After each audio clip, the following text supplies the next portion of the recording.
So we might as well get started. I'm Mark Bruni. I was the project manager and one of the mechanical engineers that worked on this building. So Mike asked me about last week or so to come down and do this. So this is the first time I've been videotaped for a presentation that I felt this sort of not prepared for, but we'll see how it goes. So the intent today is I'm going to talk. I've got some slides about the mechanical systems that I was going to go through first, and then I think in an hour or so we're supposed to talk about plumbing systems, and then an hour after that, Brett Kornoyer from our office is going to be down, and he'll talk about electrical systems and lighting systems for the building. If you guys have any questions in the meantime, feel free to stop me, or I'm kind of planning to talk for about a half an hour maybe, and then kind of have an open question and answer session after that, and then we can take a break and switch to the plumbing systems. So with that, so the intent is basically to talk about the basis of design, why we designed the building the way we did, why it ended up being the building that it is, just so that everyone kind of understands what the reasons are for the way the systems are the way they are.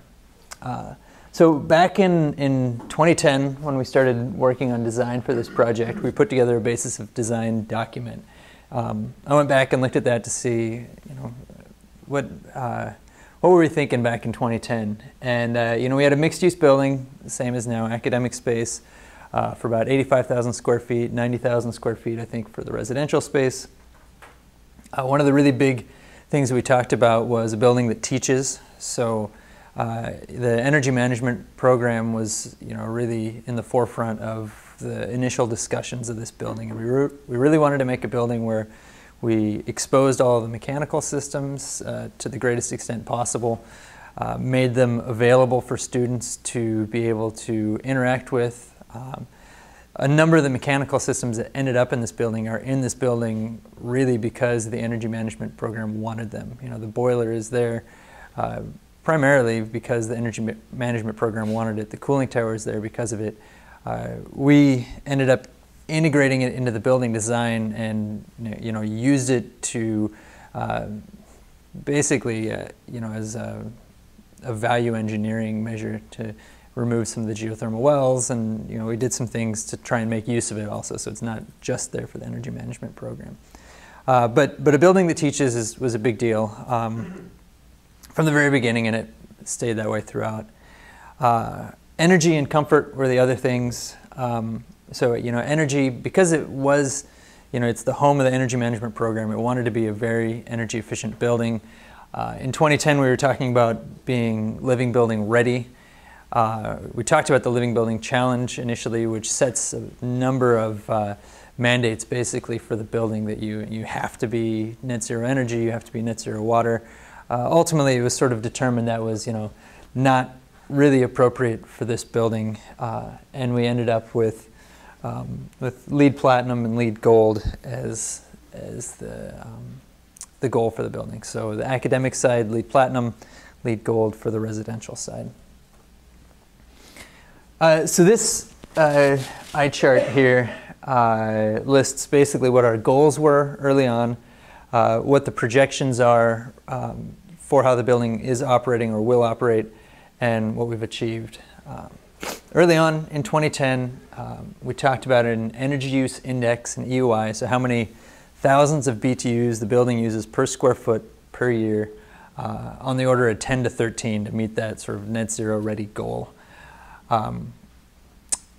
That sort of got scaled back to a percent better than code. We said the residential side wanted to be 35 to 40% better than a code building. The academic side, to meet LEED Platinum, wanted to be about 50% better than a building built to code from an energy standpoint. So LEED Gold, LEED Platinum, and then for the energy management system, we talked about having an academic overlay of a bunch of different systems on top of each other that the energy management students could all interact. And I think we had about 8 systems or so that was the goal of these different systems. So where we're at, we ended up, the projections based on the energy model of the residential, or these are flipped, yeah. The academic building is projected to be an EUI of 25, so you know, above the initial goal, and then the residential is projected to be 39. We are meeting the academic building better than code. It was projected to be about 52% better than code, 31% better than code for the residential building. So, you know, we didn't hit the EUI targets early on. Those were set by the Living Building Challenge that we sort of scaled back. Better than code, we're pretty much there, and it looks like we'll be able to hit the LEED ratings that we targeted. So that'll kind of set the framework for why the systems were what they were. What I'm going to do now is kind of go through how the building's supposed to operate. I want to talk about the natural ventilation systems first. That was one of the big deals that we started with in this building, was trying to really incorporate different natural ventilation systems, since the climate here really works well for that. Then I'll talk about the mechanical system in the academic side, which will basically be that diagram I hung up on the wall, but I've got it all kind of broken down here. Then the academic overlay, so just on the 4th floor up here in the north wing, what different systems are there, and then we'll talk about the residential mechanical systems. And then we can stop, take some questions, take a break, and move on to plumbing. So the natural ventilation systems, the intent was that natural ventilation was really your first stage of cooling for this building. So you know, there's all the red light, green light things throughout the building, and initially the intent was with those was we weren't going to have the automatic windows, because they were taken out at one point because we didn't think we had the money for them. So we had the red light, green light that basically said if it's a red light, the window should probably be closed because it's too cold outside and the temperatures are about right inside. Green light says, hey, the temperatures are okay outside, open the windows and naturally ventilate the building. The windows obviously were added back, I don't know, a year ago or so, 6 months ago, not long ago. The windows were added back, and so now the building, you know, automatically controls its own natural ventilation systems. On each floor? On each floor, and the intent is each room will control its own systems. So each room will look at what's the temperature inside, what's the temperature outside, and if it needs to cool off and the outside temperatures are appropriate, the windows will open. There's an override switch in each room, and you can close it. I think it's set for like a 2-hour delay, or it's an adjustable delay basically. You close the window, and they close, and they stay closed for a certain amount of time, and then the building takes over again. So this is a graphic SRG provided me of just sort of a cross-section of the south side of the building. And I used the south side because that's where, that was the graphics I had, but the north wing here does about the same. This is the south side, right? Yeah. Yeah, south, and this is east wing, okay. Yeah, so each side has, you know, these automatically actuated windows. The first floor and second floor, the intent is, I think I have, well, I'll go through the first floor first. So the first floor, the windows here, and I think there's some actuated windows on this side. The windows open. There's transom panels that are not actuated that basically get operated sort of by the red light, green light.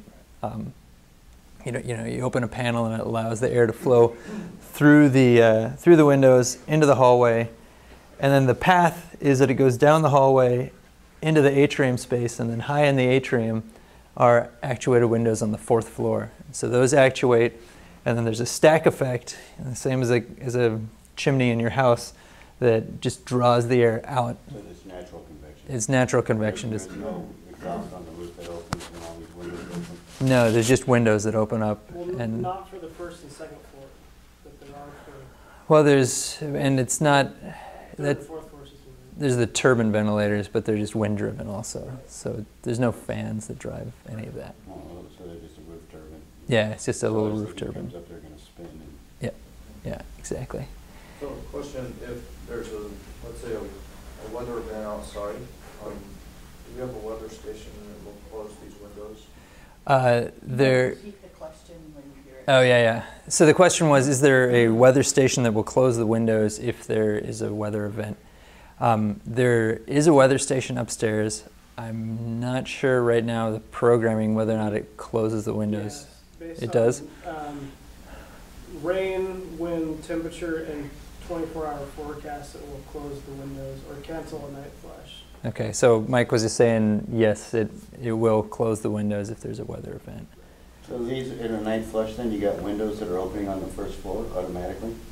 Yes, Okay, what prevents somebody from coming in through that window?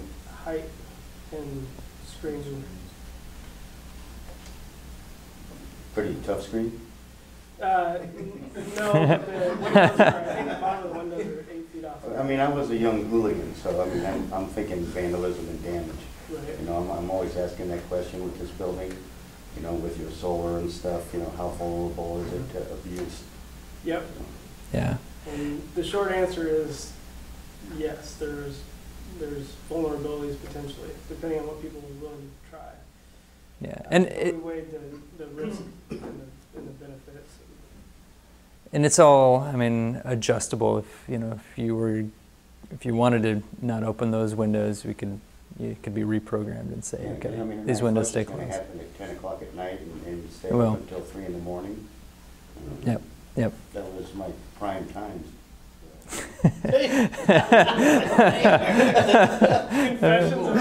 Should I repeat this on the? Name and inmate Might be worth also mentioning the transoms are not opened automatically. They're not. And for two reasons. One, noise transfer from the hallways and common spaces to the classrooms. And then two, to allow the energy management students to participate in the program. So. Yeah. So what Dave was saying was that the transoms are not automatic. There's it's a manual operation of that, and the primary reason really was just to because of noise in the hallways, and it's a classroom, so we want to have control of that. The first floor, can you override just the first floor of any of the windows over? I don't think right now that there's a specific override that'd have to be added to the program to be able to do that. I mean, it's all in the DDC system, so there's no reason you couldn't. And so, do you know if they all close? Will we have any way of knowing that they're all closed? Well, the DDC system, if you log in, I haven't seen the screen, but there's screens for all of the different rooms and all the different systems, and it should indicate that the windows are closed on that screen. Okay, so if one's stuck open, you would be able to tell. Yes. The question was, how would we know if a window is open, and Actually, can you tell? We'd have to check on that. If someone manually overrides the window open when the DDC has told them to be closed, there's not a position sensor on the windows that is smart enough to know what position it's in. Basically, the DDC gives it a command to open all the way or close all the way, and then if you use the manual override, the DDC doesn't know where the window is until after the 2-hour time clock runs out and it takes back over the window. And then it'll tell it, if it's currently in a closed position, it'll tell that window to close all the way. If it's already closed, it'll stay closed. If it's open, it'll close. And so there is not a simple way the DDC to tell where the position of every window is. Some of these questions would be good questions for Climatech when they come and do their presentation, Yeah. since they're the ones that programmed it and did all the nuts and bolts. I just had a question about, when the school closes up at night, can there be something automatic that automatically closes all the windows? If instructors can manually open windows, even if there's going to be a flush 2 hours later, I think it's important that all the windows are secured at the time that schools. So the question was, is there a way to close all of the windows at once when the building closes? Again, I would say I think that's probably a question for Climatech to see how they would change that. Anna. So I'm just wanting to let everyone know I'm writing down your questions and we'll get to them in the appropriate area. If you're really needing them by the end of this meeting, I can get to you by the end of this meeting. We've heard these before with the health and wellness, so. Good plan. All right. Okay, so on the second floor, as I said, basically the same theory as the first floor, that we go through the classroom, through the transom panels, down the hallway, into the atrium, and then out the top windows. The third and fourth floors are a little bit different concept. We have these rooftop penthouses with the turbine ventilators on the roof of the building. For the third floor classrooms, there's a shaft. It looks fairly small here, but it's really a impressively large shaft. The actuated windows open, and then there's an actuated window within the penthouse that opens, and then relieves the air out the top. If there's wind, the turbine ventilator spins, and the turbine ventilator actually generates even more static pressure to pull more air out. Yeah, Bob. Why is the concept different on the third and fourth floors than it is on the first two? I mean, the atrium still acts as a ventilator. Not really. So the stack effect that we're relying on, this chimney effect, basically you can kind of draw a point around the middle of the building, and that's the neutral pressure level. So if we treated the third and fourth floor the same as the first and second floor, what would happen is the air would get drawn in the first and second floors, and then it would go out the third and fourth floor windows rather than being drawn in. So that's why then we've created a separate pathway for this third and fourth floors to separate them. Yeah. So on the fourth floor then, there's a different path, again, sort of to decouple the third and the fourth floors. There's a transom here that automatically opens to let air into the penthouse and then out. And then this is also skylight with the light diffuser. And then here's just an aerial shot that you can see the 6 penthouses on this wing and then 3 over here. So the skylights, and then each has 3 of these turbine ventilators on it. And there really shouldn't be much of anything to do with those maintenance-wise. I mean, there's not a whole lot in there other than this turbine ventilator and the actuated transoms. No filtering in there? No, there's no filtering. That's kind of always the one of the major drawbacks of a natural ventilation system is that you don't get any filtering of the air. Well, it's exhaust, so you're blowing it out. Yeah, well, everything that's coming in through the windows is not filtered either. It's Willamette Valley. We don't need filtering. That's right. Yeah. No one has allergies like I do. But yeah, there's a lot of advantages and a lot of reasons to do the natural ventilation, and one of the big reasons here was the energy management program. Also, just wanting to explore natural ways of cooling the building. So that was kind of the natural ventilation piece. I wanted to move on to the mechanical systems, if that sounds good. So yeah, I always graphically show the mechanical systems, and being an engineer, I ended up with the system diagram that you guys have. I can leave that with you. It's the full mechanical flow diagram, and I just wanted to kind of go through this step by step and explain what the different pieces are and the overall intent. And may I just add, we have a color-coded version of this flow diagram that basically shows where each loop goes throughout the building, and that'll be up in the mechanical room too. So if you don't catch all this now, that's an easier visual to go kind of see how these systems are. It'd be nice to have a couple of those around. Yeah, and Anna has an electronic copy of it, so she can give you one for your iPad as well. So, sorry, Mark. No problem. So I wanted to I'm going to sort of be screening back different sections, and I'll just talk about the highlighted section. But I wanted to focus on first the geothermal wells and kind of explain what the concept is with that and what there is.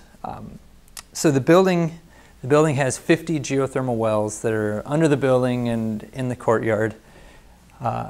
This is the diagram that we put together of where all the wells are. So each of these circles, in the middle, the little dot is the well. The well is about a 6-inch hole, goes 340 feet into the ground. And then there's two little plastic pipes. I got a picture of them later on. It's a 1-inch pipe, and it goes 340 feet deep. And when you picture 340 feet, that, like, I mean, up in Portland, that's about a third of the way, halfway up the U.S. Bancorp Tower. There's a well drilled and a little pipe going into the ground. I mean, it's pretty impressive. If you need to pull that, is it PVC?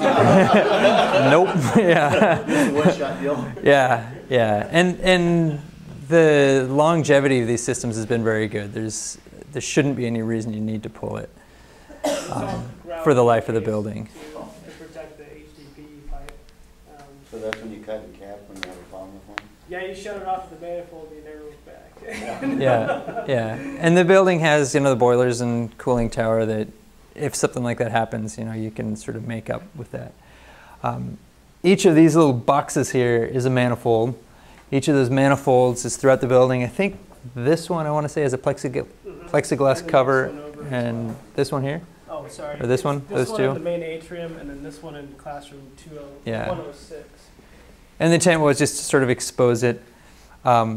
Each of these manifolds, so kind of zooming into this piece right here, each of those manifolds then has pipes that branch out and are just kind of laid in the ground under the building to all of the wells.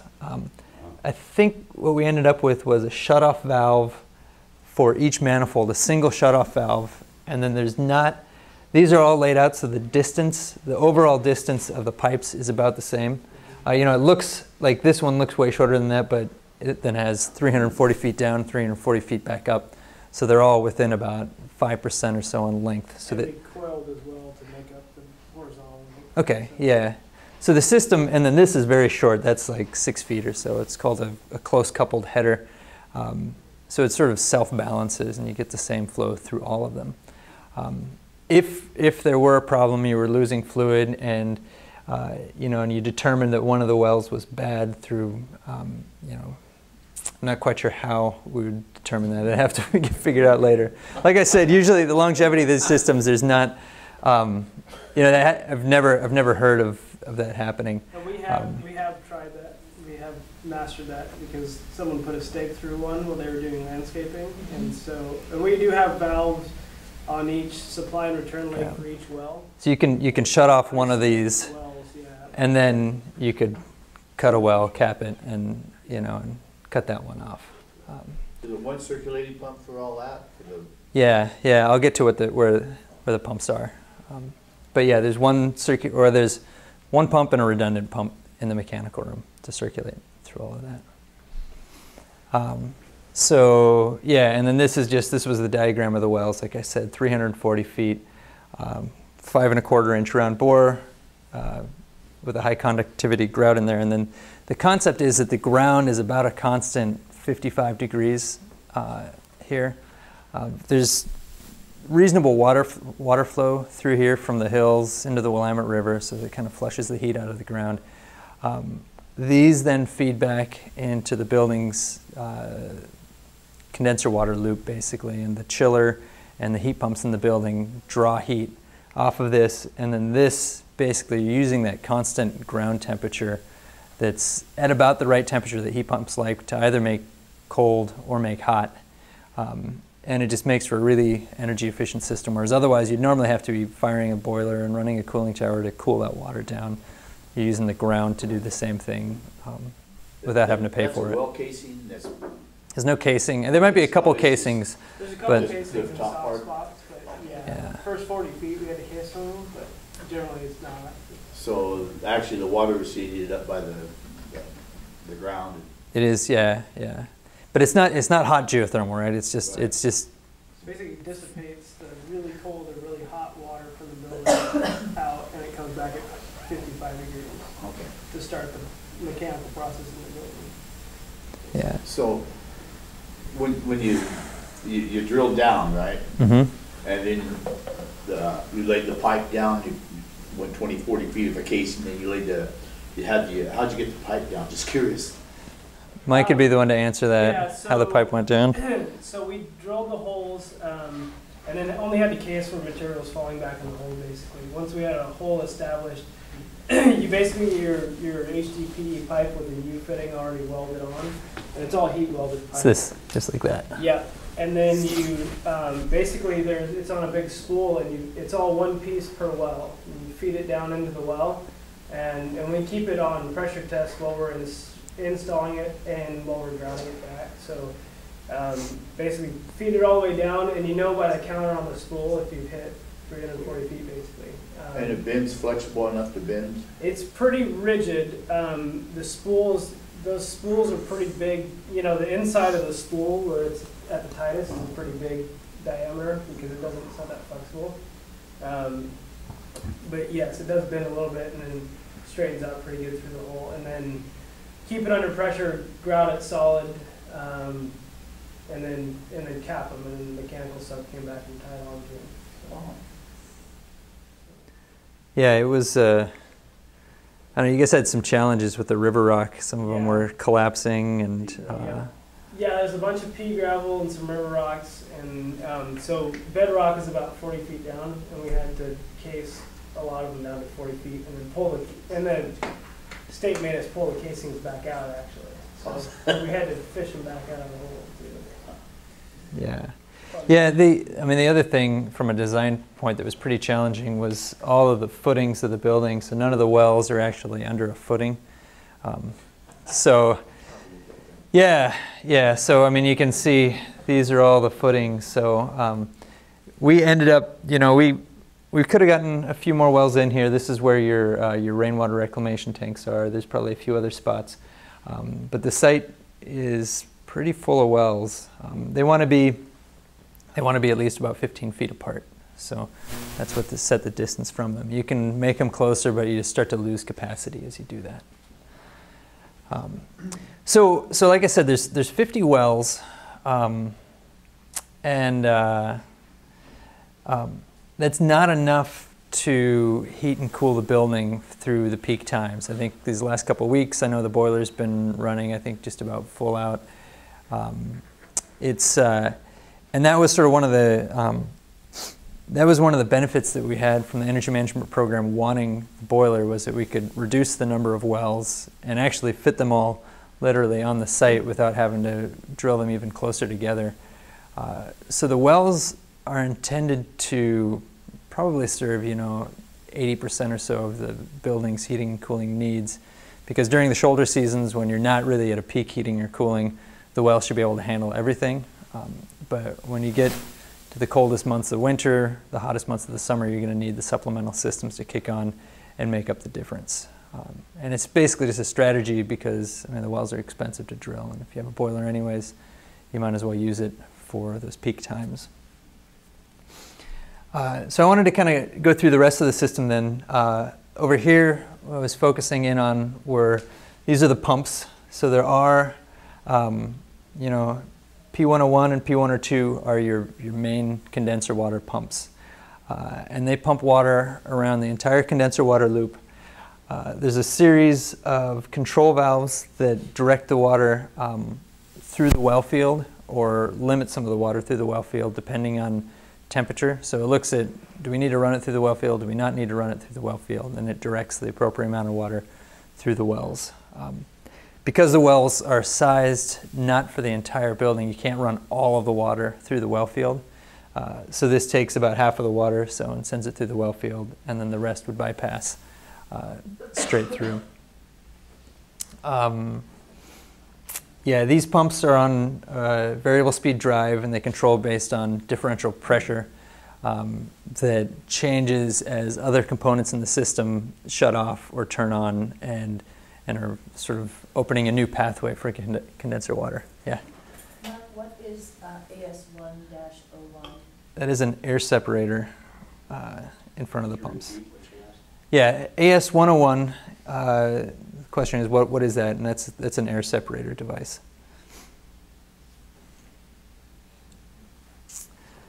The other thing throughout all of this is we put a lot of different temperature sensors that feed back to the DDC system more than we would have otherwise had. So a lot of the temperature sensors and temperatures are in there for metering only, and it's stated as such in the sequence of operations. And those are there for the energy management program, basically, to be able to look at this, log on through the DDC web interface, and see what temperatures do we have throughout the system.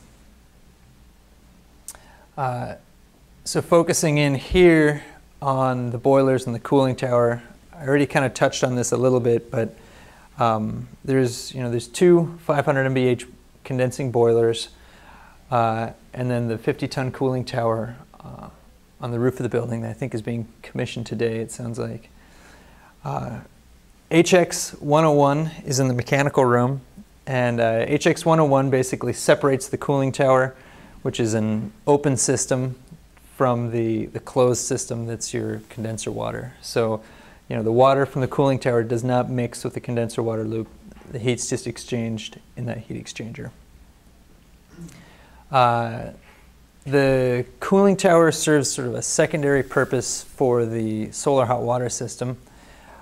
In the summer, if you should have low occupancy in the residential spaces and you're overheating the water, the first stage of cooling is through the cooling tower. There's a heat exchanger.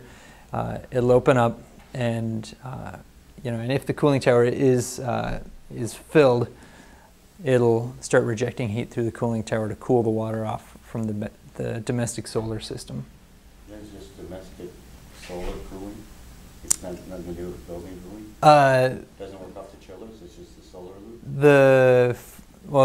The cooling tower in general, you mean? So the cooling tower.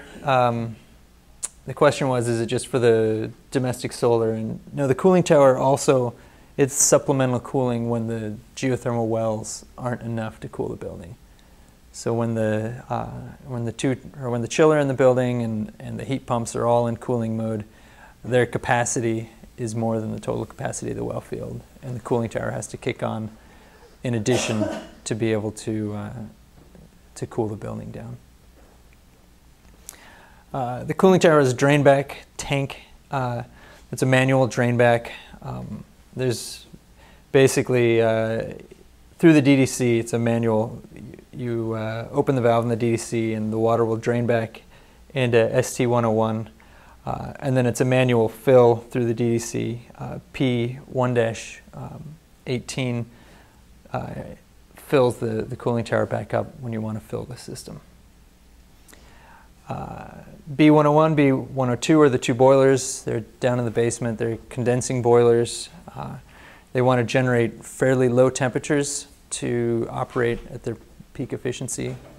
They'll operate at about 95% efficient when they're getting 100 degree or less entering water temperature, which works really well on a condenser water loop, because a condenser water loop typically is somewhere from, should be an entering water temperature of about 45 to 85. It'll be in that range. So the boilers operate really well in that. And those do directly connect to this condenser water loop, and that water feeds through the boilers. Kind of moving on down the diagram, what we have here are this is the water-to-water heat pump that is also in the mechanical room.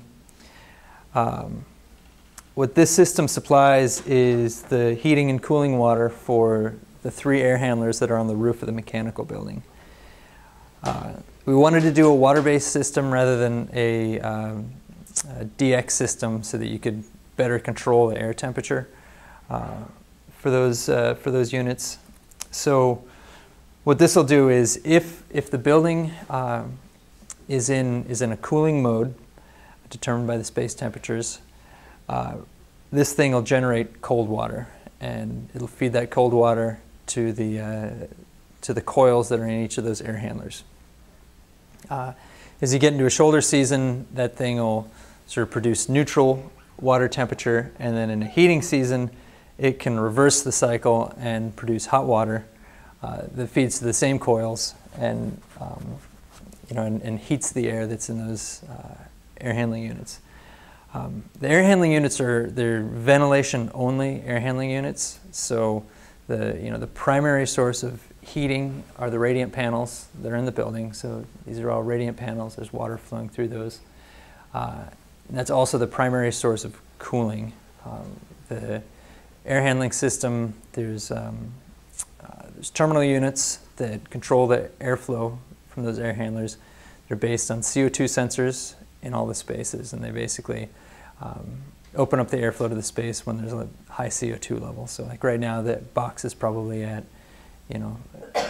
full volume in this space. And then the air handlers, they'll provide cool air to sort of trim the load a little bit in the space, but primarily it's the panels that are doing the cooling.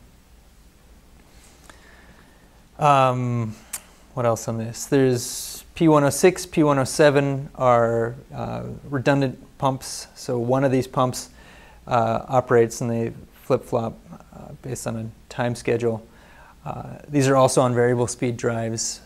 The air handlers, if they aren't using their coils, will shut off the coil, and those should modulate speed based on that. It can't operate off just one, right? One pump? Yes. Yeah. This system will operate on one pump. Two pumps should never operate at once, and they'll just swap back and forth after 100 hours or some predefined setting. Again, air separator in here, there's an expansion tank, and then just a whole bunch of controls to sort of watch what's happening in the system. And all of that is available on the DDC web interface that the Climatech will talk about. So Jerry, Kevin, if you get one pump losing its seals, the other pump's going to go within about 100 hours, so we've got to schedule them both. So that means we got 100 hours to get it fixed.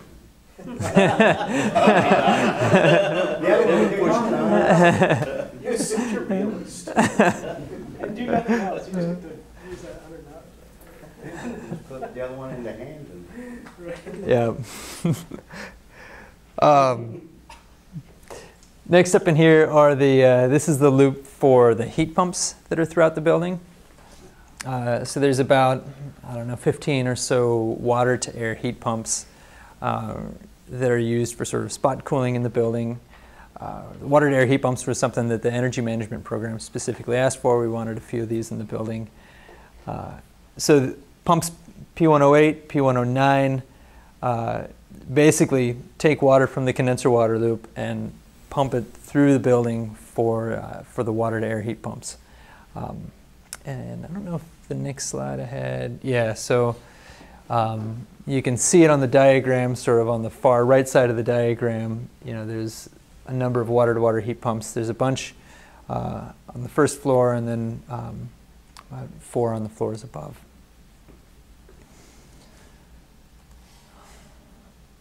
So up here, what all of this is this is the system for the radiant panels. This one will probably take a little bit more time explaining. There's a series of chillers. I think there's 2 or 3 modules. Three modules down in the mechanical room. And the chillers operate off of, there's 2 basically primary loops that go in a circle around these chillers. The chiller's always making hot and it's always making cold. It's just it's the same cycle as it runs a refrigerator in your house, and it's just rejecting heat from one and putting it into the other. So it's keeping this loop. This loop is staying hot, I think. No, this loop stays cold. This loop stays hot all the time. There's 2 heat exchangers also down in the mechanical room, HX102, HX103. And what the system does is basically there's a preset temperature. I think the hot loop wants to stay at, I think, 105. And the cold loop is at about 55 degrees. And what the system does is it watches and says, okay, which loop is, what are these two loops doing? And opens up the heat exchanger to exchange heat with the condenser water loop to either reject some heat if we're getting too hot on the one side, or to add heat to it if we're getting too cold on the other side. So it's kind of continuously trying to balance the system to keep those two temperatures what we want. There's then pumps on this side, and all of these pumps, whenever you see two pumps together, there's always a redundant pump with it. So in all cases, it's always just one pump operating. On this side, this is the cooling side. So as there's a need for cooling in the building, the radiant panels will open up a valve and say, hey, I want some cooling here.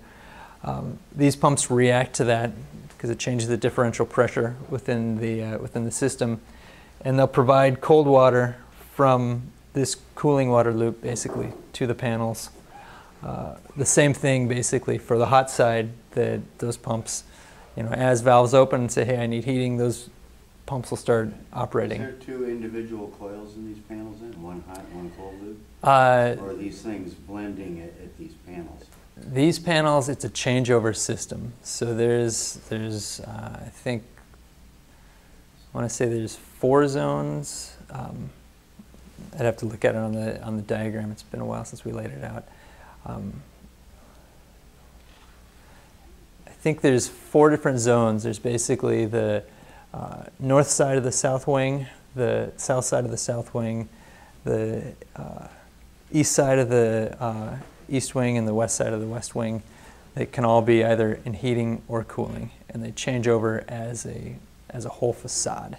Right. The whole floor is going to change? It's not going to be just like this one room's going to flip to... It's more the elevation on the building. So like the east side, if the sun's beating down the east side of the building, then it's calling for cooling when the rest of the building probably isn't, or it might be calling for heating. So that side will change over and go to cooling mode. Yeah, and the intent with it was sort of multifold why we did that. One is it's really expensive to run all of the copper and have all of these with their individual changeover valves, so that wasn't affordable. Because the building has the actuated windows that can provide sort of individual cooling in the zone, this is really sort of your secondary cooling system. So there's already this individual control in the zones through the natural ventilation. And then because the sun is one of the major drivers on the cooling load and the heating load in the building, each of the facades is going to react in a similar way. So you kind of know that like all of these conference rooms are going to be in cooling when the sun's over there, like beating down into this. Well, okay, but if you get 2 people in a conference room and you get 50 people in a conference room, one's going to want heating, one's going to want so cooling. Something to note that Mark's already mentioned, but the rooms are controlled independently though. So say this whole facade is calling for some level of cooling because the sun's beating down. Well, level 2 with 2 people in it is going to be calling for less cooling than level 4 with 50 people in it. So those panels will call for a certain demand from the system. So they won't cool the same amount in each one of those rooms. It's just that this whole, is that a good way to explain it? Yeah, yeah. Each room has its own thermostat. Right. It's just that the ability to either be in a heating or a cooling mode is by facade. But so the whole facade is going to be either in heating or cooling. You can't mix modes. No. So you're going to have a dead band somewhere, so Yeah. I'm sure where nothing's going to happen. Yeah. Because in our building 30, we had the same kind of idea, and once the hot opens up or the cold opens up, well, we had a problem with water going back and forth between our 2 loops.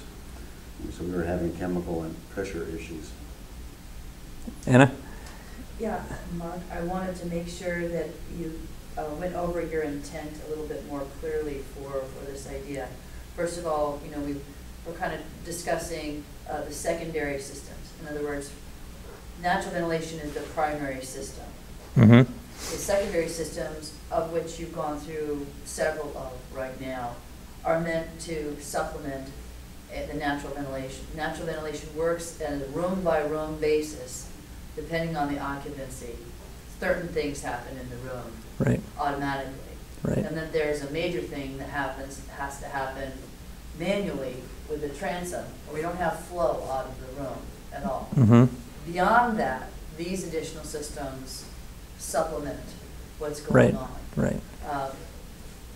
To the slide that you're just showing right now, you talked a little bit about your intent, it being multiple intents here. One was to avoid the cost of changeover piping in each of the areas. And then we kind of tapered off, so we'd like you to kind of go over what your other ones are. I got solar insulation or solar heat gain is another design driver. Can you talk about the other couple areas? Yeah, I mean, the intent, aside from, so we knew we needed a certain amount of cost savings. We couldn't afford a full, what we call a 4-pipe system, basically, where there's a cooling supply in return and a heating supply in return everywhere with changeover valves changing over each room, because the amount of controls and valves and piping that involved was just not within the scope of the project. So we thought, well, what's sort of the next best way that we can control this building? And we came up with a concept of by facade, that because each facade is going to be, the main drivers for heating are outside air temperature. So each facade is going to see the same outside air temperature. So on the heating side, we sort of know load-wise what's going to be happening. Insulation, so the sunlight is going to be the same by facade. That's the largest driver on cooling load. The next largest driver is occupants, and the heat the full room of people puts in there. So the way that we're dealing with the occupants essentially is that the ventilation system, I was explaining, operates based on CO2 in the space, and it has a cooling coil in it and the ability to make cold air. Each occupant needs about 20 cubic feet a minute of air for the CO2 that they generate. So what will happen is, like in this room, we've got 20 people in here. That'd be about 400 CFM of air coming in. That air right now, because it's cool outside, is coming in at probably 55 degrees, because the system looks to see which room is the hottest, and since we're already delivering that air, it's going to cool the air down. That 400 CFM of air has about the same cooling capacity as the amount of heat that we're all generating right now. So the ventilation system acts as a supplemental cooling system on top of the radiant cooling system. So that's the intent of how we're sort of meeting the cooling needs. So it's it's the windows that can actuate, and then the ventilation system that modulates based on how many people are in the space. Does that clarify it for you? All right.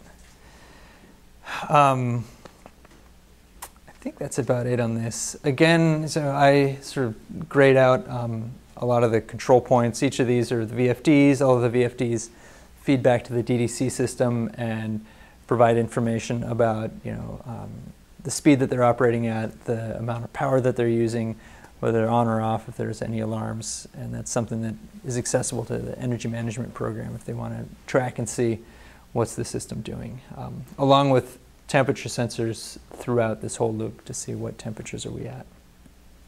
How does it know the outside temperature? Do you have? There's a weather station outside. There's actually a weather station that feeds into a computer or something Yeah. and then it knows when to open and close and stuff like that. Weather.com. It's actually based off of. Weather.dtc, it's up on the roof of the building. Okay, well then, do we program it here ourselves, or? Just to be really clear, we have a weather station here that gives us the local information, Right. but the predictive information comes from the National Space and NOAA, whatever that No, acronym is. Yeah, so we're looking at weather that's based off the Eugene Airport sometimes with that, and sometimes they have a point that's closer to the area here, just to the downtown area here. So you get Those two real time pieces, and, those, the real-time and predictive information are going into the building automation system. and the automation system itself analyzes it? Yes. And That's correct. programs itself, let's say? Yes. Yeah, and like we were saying earlier for the passive, there's basically a logic in there that Mark and his team have designed and that we've programmed into the system that says if X and Y and Z for the next 24 hours, then do a night flush. And so it's all logic in the DDC to determine when that happens and doesn't happen. And then the indicators on the lights, it's red right now. Those will turn to green when the weather data has determined that ventilation, it's a good time to ventilate. So that's based on the weather station upstairs. That's not on the NOAA, and I think it's red right now probably because it's just too cold outside. Yeah. That I you know. went through 10 or 15 days of a thermal inversion here, Yeah. and they can interpret that too, I take it then. Yes. Yeah.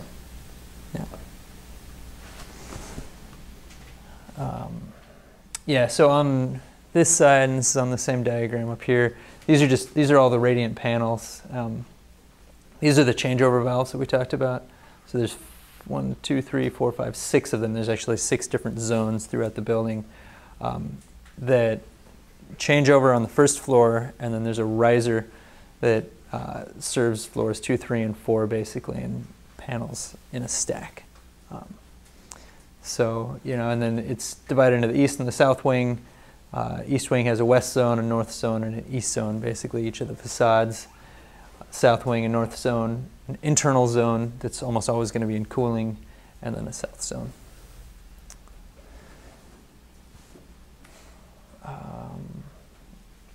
Yeah. So I didn't have any airside diagrams. I probably should have put some of those in. We kind of talked about the ventilation systems and the air handlers that are on the roof, but each of those, just to sort of repeat it again, each of those has a terminal unit and is controlled for CO2 in the space. So the primary purpose is ventilation. Secondary is that it's a supplemental cooling system for the room, and that all happens automatically. So this is a diagram of, and this is a serious eye chart, is the 4th floor of the east wing. This is the energy management space. And what Climatech has done, and they are the ones that need to explain how this operates to you. I'll just tell you what's there. What this has is the overlay of different system types, and this was an energy management program request to say we want to have all these different systems. We want to be able to switch from one system type to a different system type, have the students make the switch, and then monitor how is the system performing under one system, under the other, and just have all this stuff in the building as part of the academic program. So the room in the northwest corner has a package terminal unit that goes through the wall to the cooling tower. The cooling tower is accessible from the 4th floor to so the students can go and see that. There's a terminal unit here that should be sitting on a bench. I haven't seen it yet. That has reheat in it. That's an actual device that students can go look at and use. This room is served by radiant panels, and it's the primary cooling system for that room. Yeah, we should have done all of that, huh? It makes the ductwork extremely inefficient. That's Access and ladders and such. We could do pull-down ladders from the ceiling, maybe. No, just drop down boxes. Is that north? This is north up here. Yeah. So that's just one classroom. This is one classroom with a That's bunch got all of those components. in bunch it. of different stuff in it. It has there's a fan coil unit that sits there. I think there's two fan coil units. We couldn't get enough capacity with one. I think the PTAC probably doesn't have enough capacity either to really heat and cool the whole space, but Yeah, but they got But it's a little there. bit of everything in there. That's pretty cool. there's a water-to-water heat pump that's in a closet, so you can open up the door. The water-to-water heat pump's there, and that is actually the I think primary heating and cooling source for that room. This space here has a fan-powered box that that serves displacement ventilation diffusers. So there's a displacement ventilation system for that space, and a parallel fan-powered box that one's up in the ceiling, but it's there, Well, it's accessible with a ladder. realistic as possible. Yeah, yeah. So and then air handler HU 5-3 is intended to primarily operate like 5-1-2 and 5-1-1 as a dedicated outside air system. It has the ability to switch over to a mixed mode and operate as a sort of more traditional variable air volume system. So there's terminal units that are sized to allow that system to basically heat and cool the space just as a VAV system also.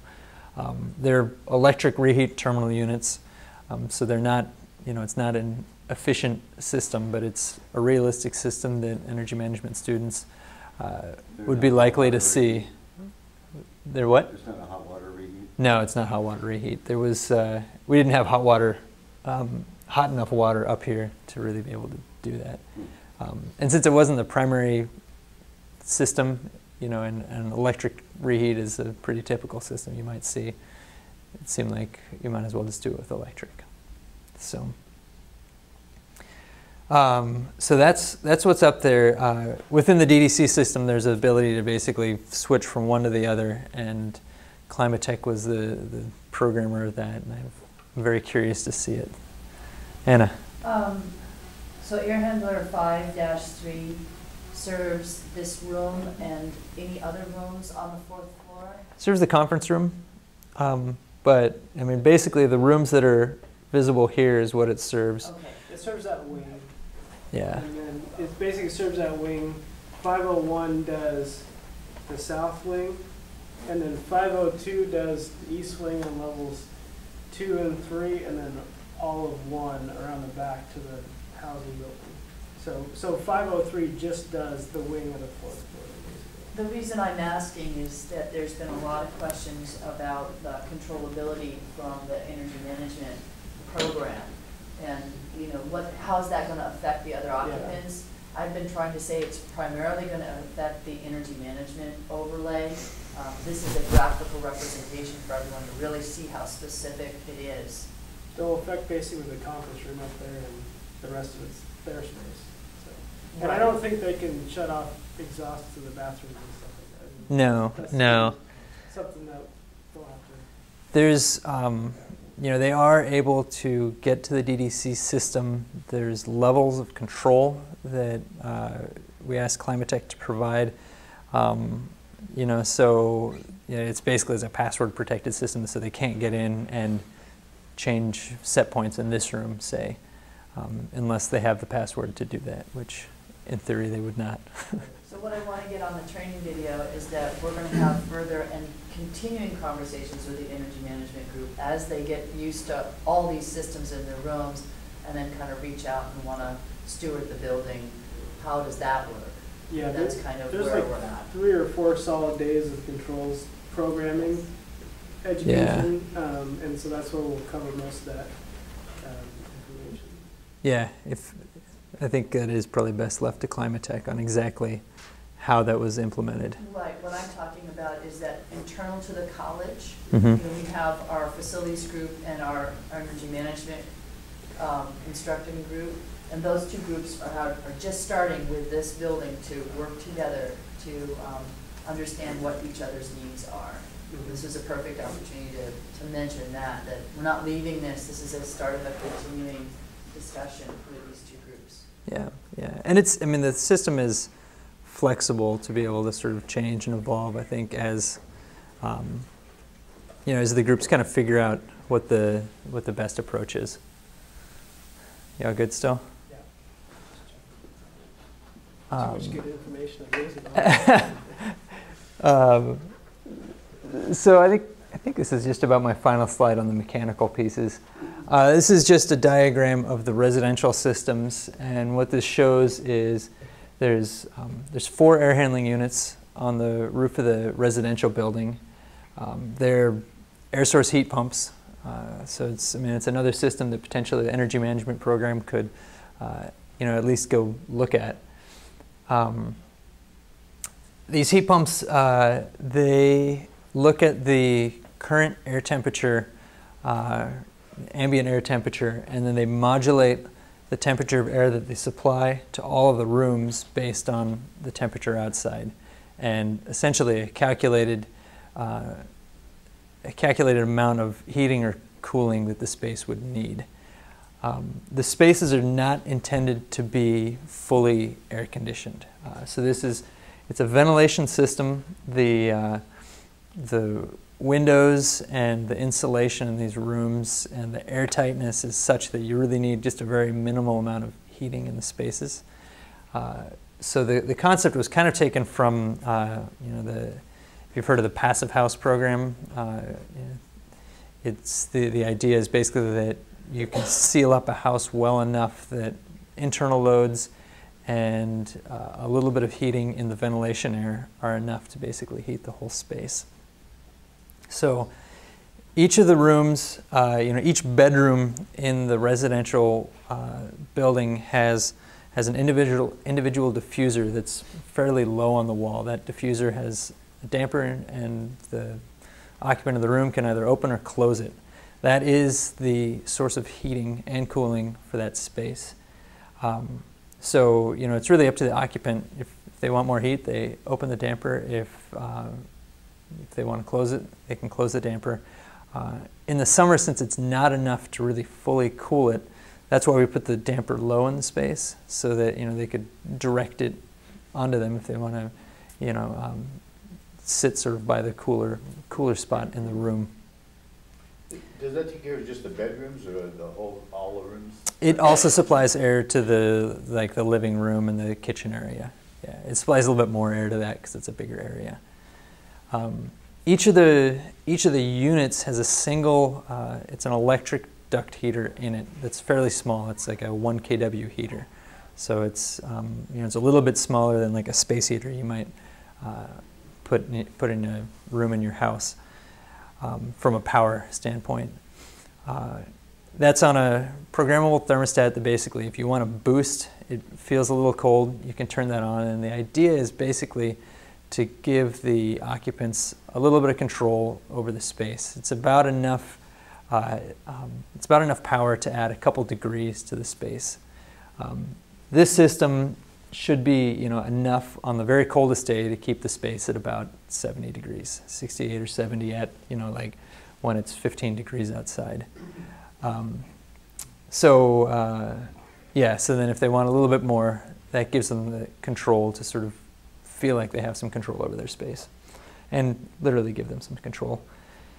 The other things to mention about this is, so there's a heat recovery wheel in that device. All of the air from the bathrooms comes back and is collected and is brought back through these air handling units that recover the heat back out of it and send the heat back and reject the exhaust air. Bathrooms?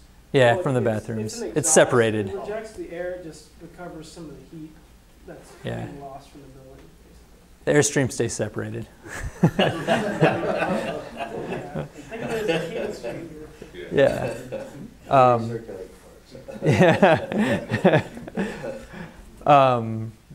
Yeah, it does a good job of, it's what it is, it's a big wheel, and the wheel spins basically, and there's media in there that heats up on the hot side and then releases the heat on the other side.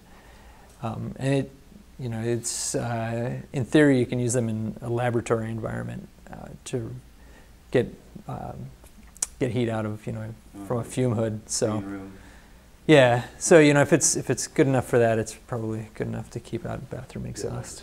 Yeah. So that thing, and then this is on a variable speed drive, and it does look at sort of differential pressure within here. So as students, if they all start closing down their individual diffusers, this will react and slow the air handling unit down. Yeah, exactly. In each of the spaces, it's a constant air regulator. It's a little sort of passively controlled damper. So there's not a manual volume damper in any of these. It's a little flapper that's basically, you know, it's designed to let a certain amount of CFM through regardless of what the static pressure is. So basically that makes it kind of a pressure independent system. If a bunch of students all turn off their diffusers, static pressure rises and changes, this flapper will always maintain that they always get about 20 CFM in a room. Okay. So there's no volume dampers in that run? There's no volume dampers. You're relying on there's a little, I mean, the flapper is the volume damper, but there's not a, you know, a traditional volume damper that you set and just leave it. So basically balance at the top of the stack, and then that's it. Yeah, It's yeah. constant air So are there flow things system. like spring-loaded or something to It is spring-loaded. maintain a? Yeah. Okay, so if somebody says, you know, my room's stagnant and I need more air, you can't do that because that's not going to allow it. No, Yeah, that's you why they can't lock open the it up. windows and the fan, Okay. Yeah. basically. Yeah. Okay. Yeah. Question. Yeah. Is there liquid then in that unit on the roof? No. No, there's just refrigerant. It's just a straight DX unit. There's an electric reheat coil or electric boost coil. When you get down really cold days, the electric would have to kick on. Can you repeat his question? Yeah, sorry. So the question was, is there liquid in the air handling units on the roof of the residential building? And the answer is no. It's just a straight DX unit. On the thermostats in each of the rooms, what's the programmability of that? So the thermostats are, they're a custom programmed thermostat that provides a 2-hour boost, basically. So if the student says, hey, I want extra heat, they get the extra heat for about 2 hours, and then it cuts it back off and it sets it back down to a preset temperature that I think is like 68 degrees. And basically that means that electric heater is going to be off. And the reason we use that, we've used this on previous sort of student housing type buildings where, you know, if you're going to have students be away for a while, it makes sure then that what happens is after 2 days, then the thermostat resets even lower. So down to like 55 degrees. So that it means that you guys wouldn't have to worry about thermostats basically being left on and a duct heater being left on, that it's always kind of resetting it down. And because this is the primary source of heating and cooling for those spaces that you have control over, you know, it gives you sort of full control over making sure that, you know, that the rooms aren't being left heated when they're unoccupied. Yeah. So if I'm understanding what you're saying about the thermostats and the units, if someone goes over and pushes the button, that actuates the electric heat boost? Yep. And if it's they want more cooling, what does it do? There's not a way to get additional So cooling. they should only look at that thermostat to boost heating and not to try and adjust their cooling. We'll use different methods to cool off windows, fans. Yeah, exactly, yeah. So the question was about the thermostats and do they affect cooling, and no, the thermostats are really only there for the heating mode. And how much will they boost the heat? It's the question is how much will the thermostats boost the heat? It should be about 2 degrees for the whole space. It's, you know, it's a 1 kW heater that's in the duct. But that's the main area, it's not the bedroom. No, that supplies. Let's see. Do I have a? Don't have that kind of control, do they? I don't have an image of that. This is in the duct main just as it comes into the space, and then it branches off to the living room and the bedrooms. So that thermostat is essentially a boost for the whole space. Okay, so if you got a 3-bedroom unit, one person can hit their thermostat? There's one thermostat in the living room, and it affects the entire Okay, unit. That's what I'm saying. Okay, the control's in the living room. Yeah. Not in the bedroom. Exactly, yeah. In the bedrooms, the control is the damper that you can open or close. You know, if it's too hot and there's hot air coming out, then you would close the damper. If it's too cold, open it all the way up. So the thermostat in the living room space is for the whole unit? Yes, yeah. The thermostat is for the whole unit. What should be the standard temperature in an occupied unit? Well, for heating, it should maintain 70 degrees for heating. And then for cooling, the system is designed just as supplemental. It's not really designed to hit a certain temperature. It's going to be, I mean, the thought was basically we have a heat pump, we're able to do this. It'll be better than sort of, you know, the market rate apartments that the school would be sort of competing with for renters, because it's going to provide a certain amount, you know, so it'll probably get a... What should be the standard supply or temp going without the duct heater? That is, that's based on the outside air temperature, and it's programmed into the DDC system. So right now when it's 40 degrees outside, it's probably providing about 80 degree air. If it's 30 degrees outside, it's providing like 90 degree air. Well, yeah, and we can talk about that after, Mike. Basically, there's a linear relationship between outside air temp and supply air temp in the unit. It starts at a range of 22 degrees outside up to 90 degrees outside. And the heat is inverse to that. It starts at 90 and goes down to 45 or something. Probably 55. 55. And so you have to look at basically the graph to see where you're at on that chart. But right, if you're at 45 degrees outside, it's about 7, 8, or 8 or something like that. Yeah. So, and if there's, I mean, that was a calculated value. If, you know, the whole building is too hot or too cold, those are adjustable set points, and you could basically adjust it up and say, hey, maybe the hot needs to be a little bit hotter or a little bit colder. But in general, because the loads are really just envelope dependent, and then internally, you know, if you've got a bunch of people in there and it's getting too hot and you could close it, that's your control, is either closing it down or opening a window. But yeah, I mean, there may be a little bit of tuning that's needed on just like where the set points are in that linear relationship. Yeah, I can give you an update after this. Your specific question. It's not working as the one. It's on the issues log. Yeah, so that was it for the mechanical side. I've gone 20 minutes over.